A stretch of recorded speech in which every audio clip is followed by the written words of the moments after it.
clearly I just don't love myself because it's like November and this book is not on any of my TBRs in the slightest. But I still have it up here because I clearly just don't love myself. And instead of doing like an actual like book of the week or currently reading on a book that is on my TBR, I am here. We all make bad decisions, it's fine. Hey you guys, this is Teresa and welcome back to my channel. Today, as you can tell by the title, is me currently talking about the book that I am reading, or well, one of them, and that is After We Collided by Anna Todd. This is the sequel to After by Anna Todd, and there will be spoilers. I will probably get into a little bit of a rant. So if you don't want spoilers, or if you don't want anyone to rant about this book that you came here for, I suggest to click away. But if you are all here for it, for the spoilers, and like you don't care because it's like a Harry Styles fan fiction that got published and turned into a movie, then let's get on with it. Also, there is a trigger warning for this book and this video for sexual assault. I will be discussing that because it does come up in the first and second book, and I believe all the way into the third. Hello, Editing Therese here. Aside from just the sexual assault trigger warning, there is another trigger for I guess in some cases non-consensual sex in terms of like bets. There is cheating. There's also alcohol and I believe drug abuse. Could be wrong on the drug part, the alcohol part. Yeah, there's also a lot of emotional manipulation, a lot of anger issues, and like violent outbursts. So if those are things that you are not comfortable with as a reader, please take that in mind if you're deciding to pick this book up just for funsies or to have a nice laugh. But aside from that, I think I will only be talking about just the sexual assault part. No. I talk about a lot of things in this book, but I don't think I talk about the alcohol and drug abuse in great detail. Just kind of everything else. But essentially, if you guys don't know, After by Anna Todd follows 18-year-old Tessa Young as she goes to college by herself. You know, as a freshman, moves into the dorms. She essentially has the perfect life. She's all prim and proper, has the perfect boyfriend, has her life all planned out, and then she meets tattoo-covered Hardin Scott, who shakes things up for her and kind of throws her into this world of like questioning whether or not the things that she wants are still things she does want or things that she no longer does. Let's get on with my thoughts currently. I'm about 50% in, though I think by the time this video goes up, I'll be done with the book. I don't know yet. I read the first book back in, I believe, July on a whim situation. I had read 50 Shades of Grey, and I was like, you know what? I'm in the mood for more shitty writing, so let's borrow After. And I borrowed After, and it's like it's not that great, but I was really addicted to it, so I found the next 2 installments on Wattpad and binged those. And now I borrowed the second book because I wanted to see if there were any major changes from the fanfic to After We Collided, and see how that worked, because I had previously read After without reading the fanfic first. I tried reading the fanfic a long time ago, and I was not a fan. Like I said, I was expecting there to have been some changes because, you know, despite this having such a huge cult following, it is going from a fan fiction website to an actual published book. And I was thinking it would have been more refined, they would have shortened chapters, gotten rid of chapters, all that stuff that tends to happen when you are editing. No, that did not happen. The published version is essentially just everything verbatim, but now you're paying for it. So it was like, why? It's just so frustrating as a reader and a writer myself who is like attuned to seeing like who can see the creative process from beginning to end and like see how many steps the writer must have taken and the editor must have taken to get from the original draft of this novel to where it is now, only to have to read a fanfic, which is by all accounts a first draft, to the final product and have there be no changes whatsoever. Because I feel like despite this like really toxic situation that Tessa and Hardin have, there is a lot of room to grow.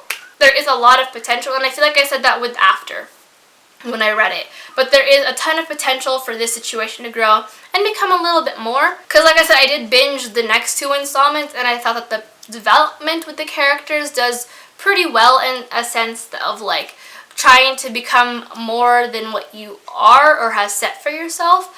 And like I think Hardin is a really good example of being like this really toxic and shitty person, and then throughout the years like wanting to change and be better for a person, because like he does in the third book, start going to therapy and starts bettering his anger, starts giving up alcohol and drugs because he realizes it's what's making him a terrible human being. And unfortunately, I feel like that, like as I'm reading, you can tell that there are some chapters that can just be taken right out. It's just a lot of filler. It's just there for drama's sake, and I don't think it's necessarily cohesive and understanding to the plot. It's just kind of there. And I would have really liked to have seen the editor take more of a heavy hand to this and have like not changed everything until to the point where it wasn't like to where it was a vastly different book, but to the point where it's a lot more refined, because there are situations in there where it's like, if you guys don't know, the only reason they got together was because Hardin made a bet that he would take Tessa's virginity, and as he succeeds, it is then revealed in the first book of this situation, and then we pick up directly after that in the second book. And it's just like those things where it's like people are saying things like, oh yeah, Hardin did deplorable things to her, and I'm like, and it's like he did terrible, absolutely horrible things, and it's like you can say they had sex and he did it for a bet. You don't have to like sugarcoat it by using like $2 words or $10 words or whatever the saying is. It's just one of those things where it's like the editor should have taken, especially since like they're like teenagers. They're 18, 19-year-olds in college, and like high key, I don't think I've ever talked about like sex, like consensual, despite there being some underlying kind of shitty behavior behind it. That does bring in line the whole concept of consensual now, thinking about it, because Tessa did not consent to being part of a bet and helping him win it. She just consented to the sex because she was unaware. But anyway, I have never sat there and like said things like terrible things or like stuff like that. And someone just being a genuinely shitty person, I'm just going to say out what they did. And it felt really juvenile to have used those words. It was like the author was trying to elevate the situation, the characters' personalities a lot more, and just be like, oh yeah, they're in college, they're like super intelligent, and they wouldn't like use stuff like this. But then it's just like, but they do. Like literally, I've heard so many college students just say yeet for no apparent reason. Like, when I was in college, I would randomly make, like, noises.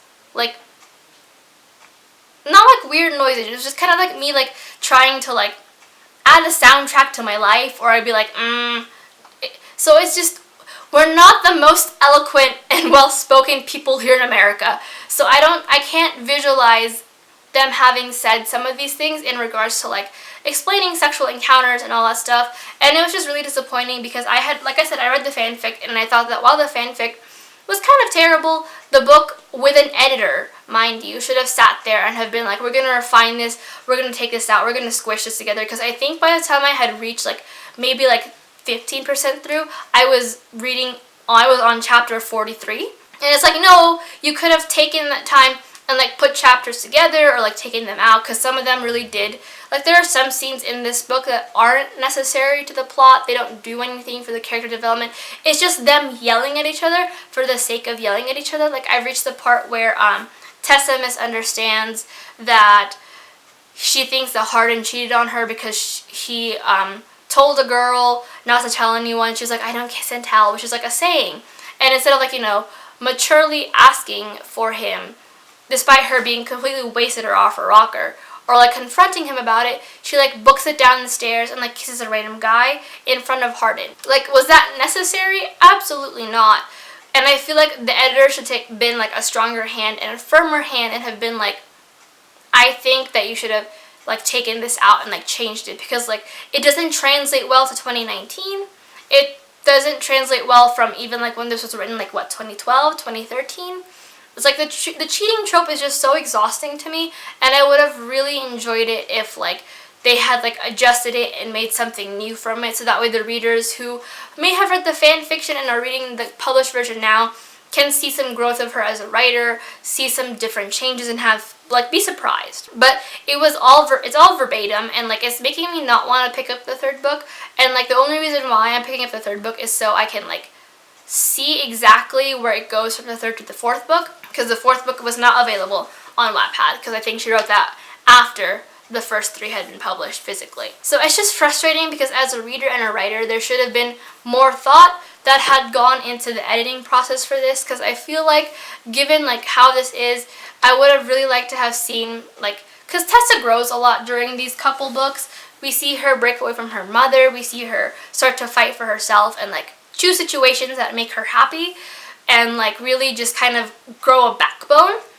And we start to see Hardin really realize that like he has a problem. He does have an issue with anger and alcohol, and like all he wants to do is be with Tessa, but he is this really controlling being because of these like demons and these other parts in his life and like other things that have happened to him.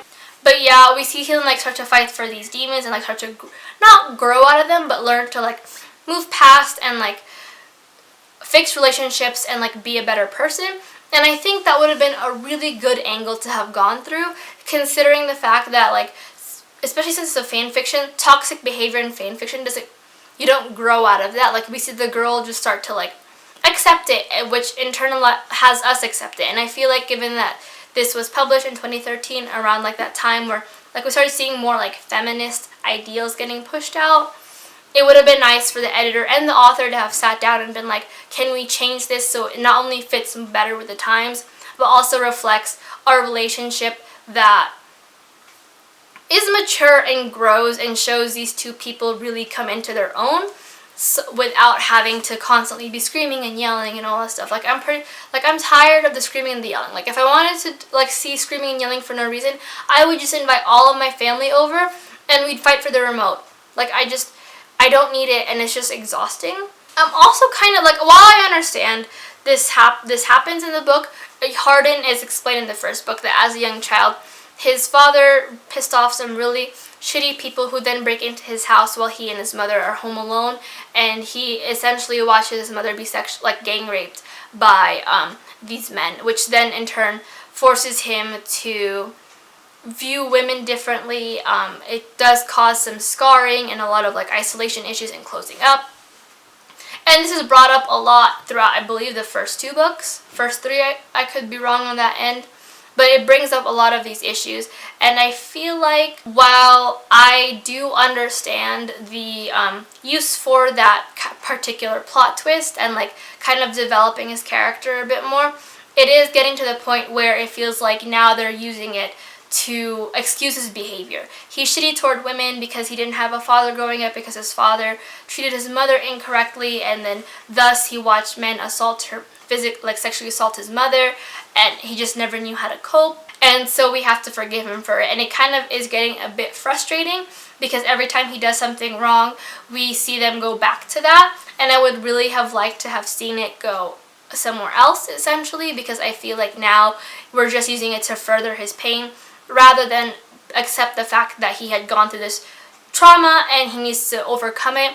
It's just kind of like we're zooming in on it and focusing on it and completely forgetting the fact that the woman who was sexually assaulted is kind of like has tried to move past it, or is moving past it and has healthfully moved past it as well as she can. And it never touches on her trauma at all, only hardens, which I feel like is like, I'm sorry, like man pain. I understand the point behind the man pain. I'm just tired of the fact that it's just this central plot that like we keep going back to, and all it is the only reason why we keep going back to it is so then we have a reason to excuse his behavior. But, you know, I don't know.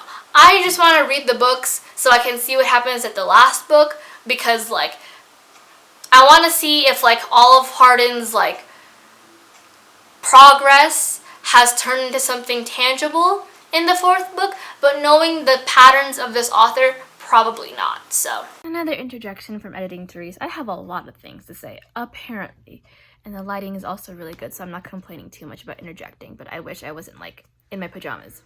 I just don't get it. Like, I get that like Hardin's the main character and like we choose him and like we're supposed to like him and fall in love with him, but like as I was reading the book, I realized how much of a better person Zed was, and I wish that like we had explored that a little more, so that way like Tessa, if she does go back to Hardin, she would have like had an experience of like a healthy relationship where you both have feelings for the other and like all that stuff, instead of like just keep going and back and forth of like this idea of what a relationship should be. And it's just, I don't know. Zed deserved better. That's all I can say. Like, I was this close to writing fan fiction of the fan fiction, so that way Zed got a happy ending. Like, I wouldn't be mad, because Hardin is trash and Zed at least tried to be a better person. But that is it for this, like, currently reading. It was a lot calmer. I definitely did go on a bit of a rant here, but I think that, like, given the scope of the series, like I said, I think it has a lot of room to grow, and, like, it had a lot of room to grow, and had, like, maybe the writer and the author sat down and, like, really talked about it and, like, thought about the situation instead of being like, oh yeah, we can publish it and make money off of it because it's being turned into a movie. It would have been a better base for something else. And I think, like, despite like the toxicity behind it all, and like all those annoying used up tropes, it would have done like it would have been a really nice like 2012 contemporary romance that like doesn't necessarily age well, but like you can still somewhat enjoy. So that's where I'm at. If you guys agree with me or have like any comments to add, leave them down below, but be respectful. I know that like some people do really like this series and like some people really don't. I just happen to be on the part where I'm like, it's not the greatest, but it's really addicting, so here I am. But until next time, subscribe. I upload twice a week. Like these videos if you like them. I have an entire playlist, and I will update you guys on my thoughts of this book during my wrap-up. But until next time, I hope you guys are having a wonderful week, and I'll see you guys next time. Bye!